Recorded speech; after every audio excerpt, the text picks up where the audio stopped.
শহীদ শরীফ ওসমান বিন হাদী আমাদের ছেড়ে চলে গেলেও আমাদের জন্য গড়ে তুলে গিয়েছেন তারই চিন্তা চেতনা ও আদর্শ লালন করে এমন একজন সাহসী বীর। ওসমান হাদীর এই শূন্যস্থান কেউ কিছুটা হলেও পূর্ণ করতে পারলে সেটা একমাত্র এই আব্দুল্লাহ আল জাবেরই পারবেন। নির্বাচনী প্রচারণা থেকে শুরু করে ইনকিলাব মঞ্চের প্রত্যেকটা কার্যক্রমে যিনি ওসমান হাদীর ছায়ার মতো হয়ে সঙ্গে ছিলেন। আব্দুল্লাহ আল জাবের মূলত ইনকিলাব মঞ্চের সদস্য সচিব হিসেবে দায়িত্ব পালন করছেন। তার নেতৃত্ব, বলিষ্ঠ কণ্ঠ ও অন্যায়ের বিরুদ্ধে প্রতিবাদ বিশেষ করে মানুষের নজর কেড়েছে।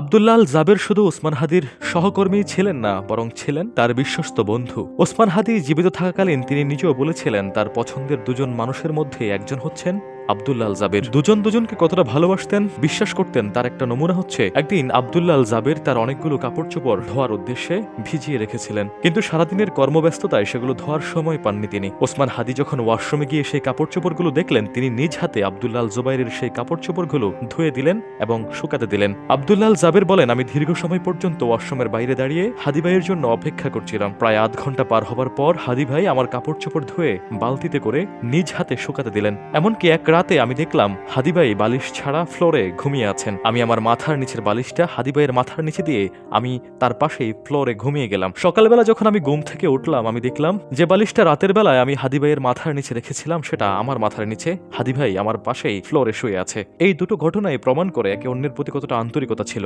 বলা হচ্ছে ওসমান হাদীর ইন্তেকালে যে মানুষটা সবচাইতে বেশি ব্যথিত হয়েছেন সেটা হচ্ছে আব্দুল্লাহ আল জাবের। শরীফ ওসমান হাদী ঢাকা ৮ আসনের জন্য স্বতন্ত্র প্রার্থী হিসেবে নির্বাচন করতে চেয়েছিলেন। তার অনুপস্থিতিতে অনেকে আব্দুল্লাহ আল জাবেরকে এই আসনে প্রতিনিধিত্ব করার জন্য অনুরোধ করেছিলেন, কিন্তু আব্দুল্লাহ আল জাবের তা নাকচ করে দিয়েছেন। তিনি বলেছেন, যতদিন পর্যন্ত না আমরা ওসমান হাদী ভাইয়ের মতো যোগ্যতা সম্পন্ন হয়ে উঠব, ততদিন পর্যন্ত এই ঢাকা ৮ আসনে নির্বাচন করব না। হাদী ভাই বলেছিলেন তাকে যদি কেউ হত্যা করে ফেলে তার যেন বিচার করা হয়। যতক্ষণ না পর্যন্ত হাদী ভাইয়ের হত্যাকারীর বিচার হচ্ছে, আমরা রাজপথ থেকে সরে দাঁড়াবো না। অন্তর্বর্তীকালীন সরকার থেকে শুরু করে স্বরাষ্ট্র উপদেষ্টা ও আইন উপদেষ্টা কাউকে তিনি ছেড়ে কথা বলছেন না। তার চোখে মুখের দ্রোহ ও প্রতিবাদের কণ্ঠস্বর যেন তার প্রতিটা বক্তব্যে ফুটে উঠেছে। তবে প্রসঙ্গ যাই হোক না কেন, শহীদ শরীফ ওসমান বিন হাদীর পরবর্তীতে দেশের ছাত্র জনতা যদি কাউকে হৃদয়ে ধারণ করে, সেটা হবে আব্দুল্লাহ আল জাবের।